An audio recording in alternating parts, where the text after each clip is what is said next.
네, 앞서 리포트에서 보셨듯이 외국인 계절 근로자 인권 침해 사건이 필리핀 당국의 송출 중단으로까지 이어졌습니다. 최근 이 문제와 관련해 적극적인 목소리를 내고 있는 모두를 위한 이주 인권 문화센터 고기복 대표 모시고 자세한 이야기 나눠보겠습니다. 안녕하십니까? 네, 안녕하십니까? 네. 이번 사태가 굉장히 확산하는 모양새입니다. 필리핀에서는 자국 근로자들의 파견을 중단하겠다 이렇게 얘기가 나오고 있죠. 어떻게 된 겁니까? 필리핀에서 이주 노동자들에 대한 특별히 계절 이주 노동자들에 대한 피해 사례가 반복해서 보고가 되다 보니까 네.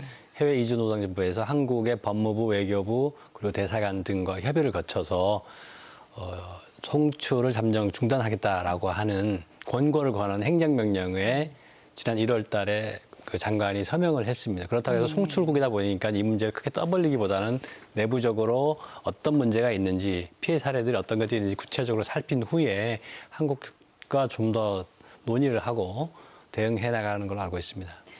그럼 필리핀 정부가 이게 아무리 추측됐다고 하더라도 이런 결정을 하게 된 배경이 있었을 것 같습니다. 결정적인 배경은 무엇이었을까요?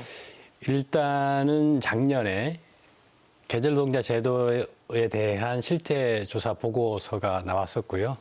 영문 보고서를 제가 작성했는데 그 당시에 이미 브로커들로 인한 문제점들이 있는 걸로 드러났습니다. 그러다가 작년 연말과 올 초에 뭐 아시는 것처럼 전남 지역에서 여권 압수라든가 통장 압류 중간 착취들이 굉장히 많이 보도가 되면서 필리핀 정부에서 조치를 취한 걸로 알고 있습니다.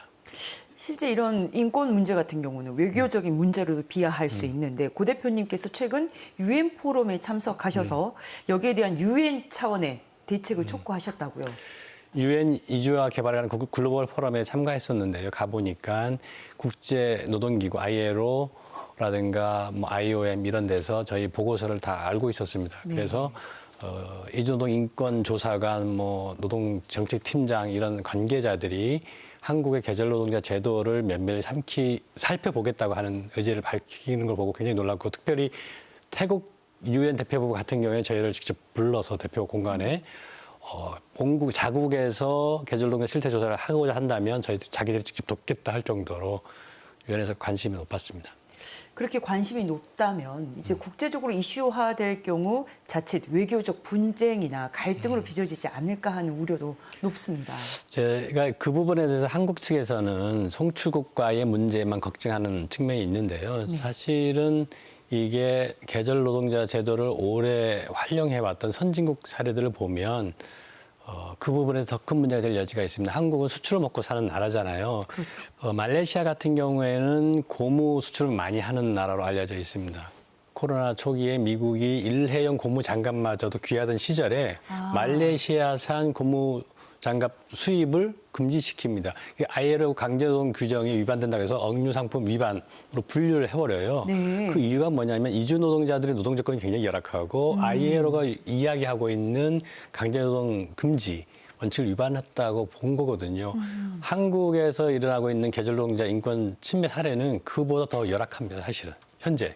그런 면에서 그런 조치들을 한국이라고 당하지 말라는 법이 없다. 그런 면에서 국제 문제가 될 수 있다고 봅니다. 그러니까 인권 문제에 관해서 지금이라도 시급하게 살펴보지 않으면 자칫 산업으로 맞습니다. 연결될 예. 수가 있다라는 예. 말씀이신데요. 예.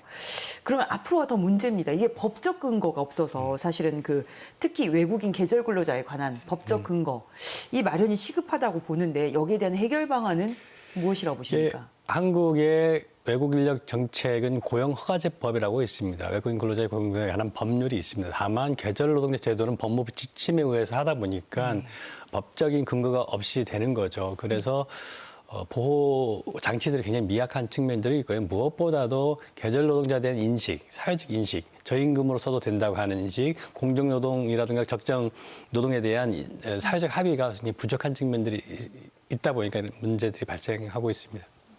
굉장히 어려울 것 같습니다. 네. 이게 법적으로 마련되지도 않았고. 그래서 앞으로 어떻게 대응해 나가실지가 궁금하거든요.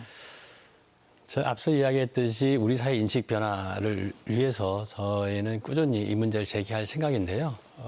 기본적으로는 수익자 부담 원칙에 대한 공감이 있어야 된다고 봅니다. 네. 계절노동자 제도가 한국 사회에 기여하는 측면이 굉장히 강하거든요. 특별히 지방 소멸 시대에 노동력 부족을 겪고 있는 농민들에게는 거의 필수적인 요소가 되고 있습니다. 그런 면에서 같이 사는 이웃으로 이들을 바라보는 시선이 있어야 됩니다. 그렇기 때문에 이런 부분들에 대한 노력도 있어야 되겠다고 봅니다. 말씀 저희 코로나 때 굉장히 실감했습니다. 예. 사실 굉장히 농촌이 이렇게 일손이 부족해서 마비가 될 정도였잖아요. 근데 지금 대표님께서 말씀하셨던 수익자 부담 원칙, 이 부분에 대해서 좀 깊게 생각을 수익자 해봐야 부담 원칙이라는 게 이런 겁니다. 그 브로커들이 개입할 때의 가장 큰 이유가 비용 문제거든요. 송출 비용. 그 송출 비용 중에 가장 큰 부분을 차지하는 것이 교통비입니다. 항공권. 네. 이런 것들을 지자체나 고용주가 부담하게 함으로 인해서 브로커 개입을 원천적으로 뭐 전부는 아니더라도 최소한 방지할 수 있는 그런 시스템들이 있어야 된다고 봅니다. 알겠습니다. 전라남도도 지금 인구 유입책으로 이민 정책을 좀 고려하고 있는 만큼 더 시급한 지금 해결책이 마련돼야 할 것 같습니다. 지금까지 모두를 위한 이주 인권문화센터 고기벽 대표님 모시고 말씀 들었습니다. 감사합니다. 네, 고맙습니다.